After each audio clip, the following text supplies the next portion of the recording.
G'day, Tragic here, and welcome back to Arkham Horror. This is a bit of a disaster.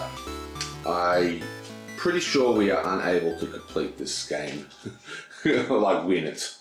Basically, I haven't got a single clue on the board, so I haven't even begun my end game, so I'm not even close to winning. I've got this ginormous monster out who is on an unstable location, and there's two monsters in there guarding the doom tokens. So that whole area is a write-off. All my investigators are almost dead, and they're about to all start getting pummeled by monsters. So that's great. Yeah, so what I'm going to do, I'm going to play one more turn, and depending on how this turn goes, I might actually call this game over, because, as you know, this has been a learning game. This has been literally the first time I've ever played the game, and I wouldn't mind restarting, taking a lot of the knowledge I have now.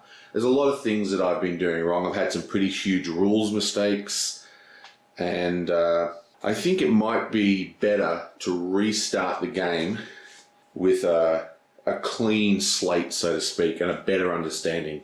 One of the things, for example, is I keep forgetting to use these abilities. Two, I didn't really understand how the end game conditions worked.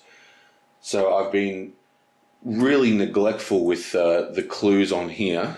Yeah, and the whole thing is a bit of a disaster. Anyway, let's do this turn and see how it goes, and then we'll continue later. Okay, so we need to get some semblance of progress going. So what I'm going to do is I'm going to send my warrior guy, Tommy, and I'm actually going to send him over here to the Arkham Advertiser so he can get some cash, and he can use that money to clear his health and stuff. Oh, by the way, this guy could move 3 places because he's got the motorcycle. Meanwhile, this girl is going to move 1 down into this area.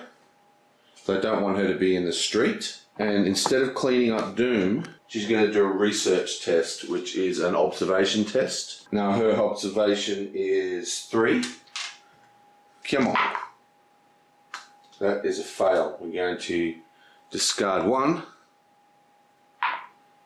Pass. Excellent. I'm going to place our first clue. Meanwhile, over this side of the world, we do have a monster here, but he spawned, and spawned monsters, as far as I understand it, don't start engaged, so they're actually free to do all their actions. That's something I did wrong for almost the whole game, which means it basically locked my characters down. But because they don't start engaged at when they spawn, they're not actually engaged. That means you can move, you can do both your actions without having to do evade tests and stuff, so it basically gives you more actions to play with. So he is going to, we're actually going to use her first. She's going to she's actually going to attack this monster. This monster is a 3 health, -0. So she's pretty hard to beat. Okay, so she has 5 base strength. She gets +2 while casting a spell. And her ability allows her to suffer damage instead of horror. So she takes 1 horror as damage using her special ability. Oh, and she's cursed. Oh no. Okay, so instead she's going to use the cursed dice to do a ward action. So she gets 5 cursed dice, and she's going to do a ward action and then kill this guy. Because the ward action only needs 1 success, but the other one needs 3 successes. Come on. Booyah, 1 success. Excellent. So this is cleaned up. Yoink. And curses are really mild in this game. They basically do nothing. It just says, after you pass a test, discard this card. So we pass the test to get rid of the curse. And now we're going to do the same thing. So it's 1, 2, 3, 4, 5 plus 2. And now she's going to attack that monster. We need 3 hits.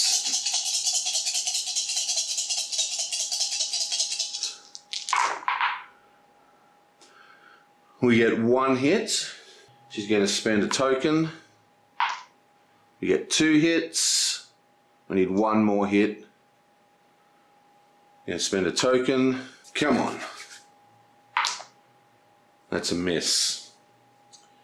Gonna spend one more hit. Come on. Bam, that's 3 hits. One of them got knocked over, but that is 3 hits.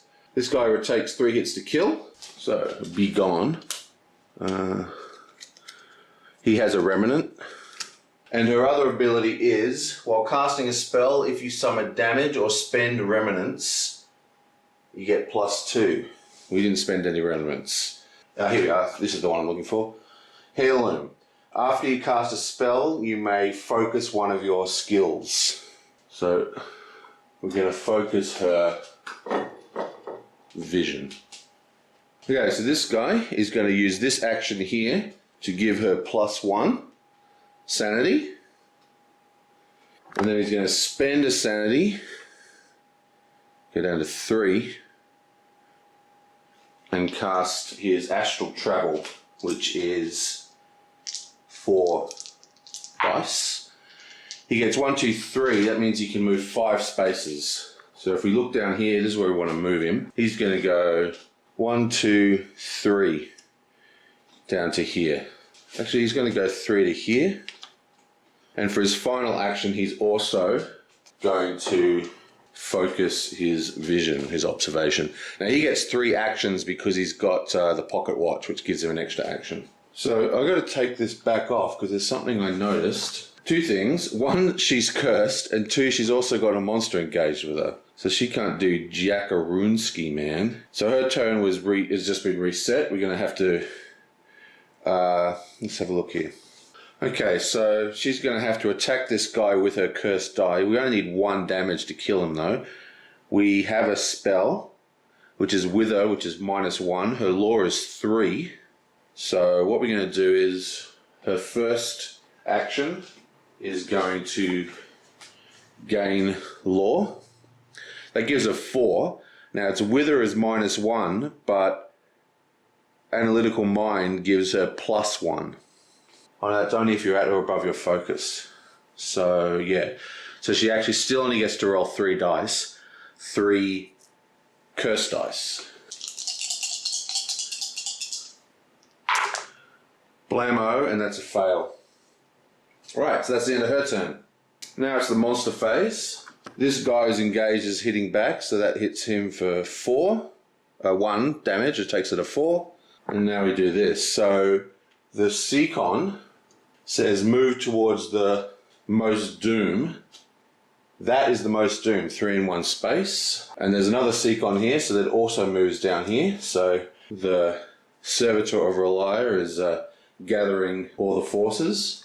And then Servitor of Relia itself has Lurker. Each investigator suffers 1 horror. Okay, so the rules for Lurker are pretty vague. It just says that you follow the instructions on the card, basically. And it says each investigator suffers 1 horror. Doesn't really state anything about having to be in that street. The way I'm thematically thinking of him is he's flying all over the city just scaring the living piss out of people. So that is -1 horror. He is insane. -1 horror. -1 horror. And -1 horror. Now, insanity in this game is just instant death. Maybe I can spend a remnant instead of going insane. No, he can't, so he is actually dead. So there's no madness cards or anything like that in this game. So he's just out of the game, and as always, I play permadeath. So that is the end of that investigator. Okay, let's start with you. Now, she is in an anomaly space. Yoink. There is no doom in that space, though. You bristle as you feel dark eyes upon you. Test will. Her will is 3. She is no longer cursed. Okay, she gets nothing. She is going to use her rabbit's foot, which allows her to re-roll 1 token.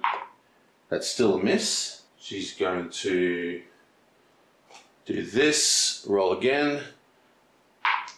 And we pass. And the reason I need to pass is because the bottom of it says If you fail, you break into a run, stumbling and slipping over seaweed and lashes out at your legs as you pass. You suffer 1 damage and 1 horror. That would kill her. So she's survived. If you pass, you keep calm and a sharp eye. You remove 1 doom from any space in your neighbourhood. Alright, so we get to remove 1 doom.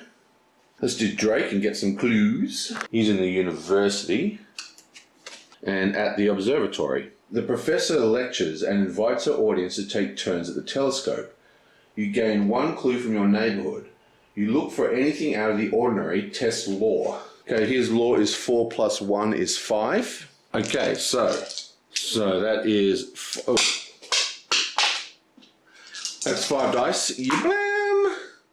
We fail. Come on. Come on. Cocked. Pass. If you pass, you notice a star where 1 shouldn't be. You remove 1 do token from any space. Well, that's pretty cool. Yoink.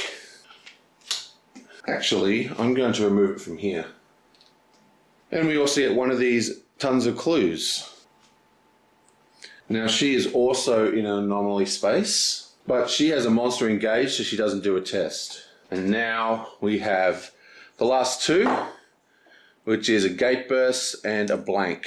So a gate burst I did a bit wrong last time as well. For a gate burst, you pull from the top. And this time it's Mr. Matonic University. And you put a doom in every single spot. So bam, bam, bam. And we shuffle this lot.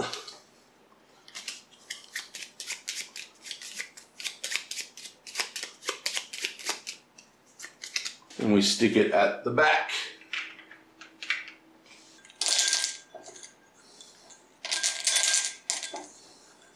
Come on, be something good this time.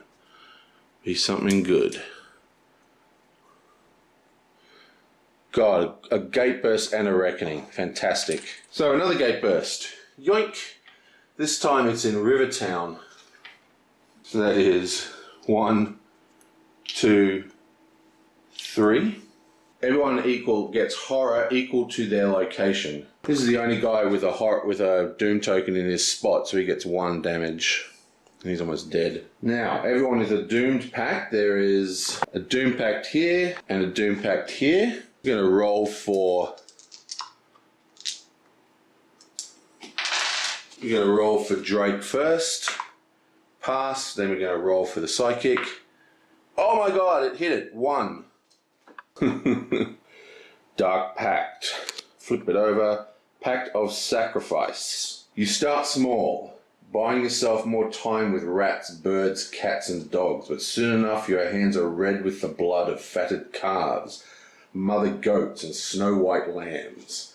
And then they press the knife into your hand 1 last time. Choose another investigator on any space. That investigator is devoured, then discard this card. Awesome. So I guess I will kill... They both have clues. I'm going to kill her because she has less health, she's cursed, and all that kind of stuff. Boom. He comes up exhausted, I believe. And now we're doing Tommy, because even if you're insane or devoured, you still have to draw your tokens. Clue and a doom. North side, and that goes into the train station. But north side has an anomaly, so the doom is placed directly on the token. And now the other devoured girl.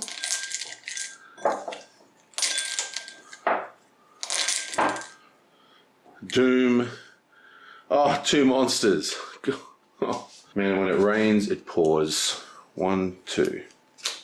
Spawn at the nearest leader. Spawn at the most do, a Relia Guardian. Wow. It's a 4+ D. Well, everyone's tied for 2 at the most doom, but this platter has the most doom, so bam. And this guy is the leader. Wow, and that'd be the end of that turn. Okay guys, let me know what you think. I'm thinking maybe restart this game, start a new one. I might have a little bit of a break. One thing that's really good for me is that Rule manuals have now been released in PDF, so they're searchable. That's going to help me a great deal. But yeah, I'm thinking I might call it quits on this one. We've only got 2 investigators left. I'm not quite sure. I hate the idea of transitory investigators. I've always played permadeath in all the Arkham horrors and Eldritch horrors, but it feels like you might, I mean, maybe because I played so badly, but it feels like maybe you can't get away with playing permadeath in this version. Anyway, let me know what you think, and I'll see you guys next time.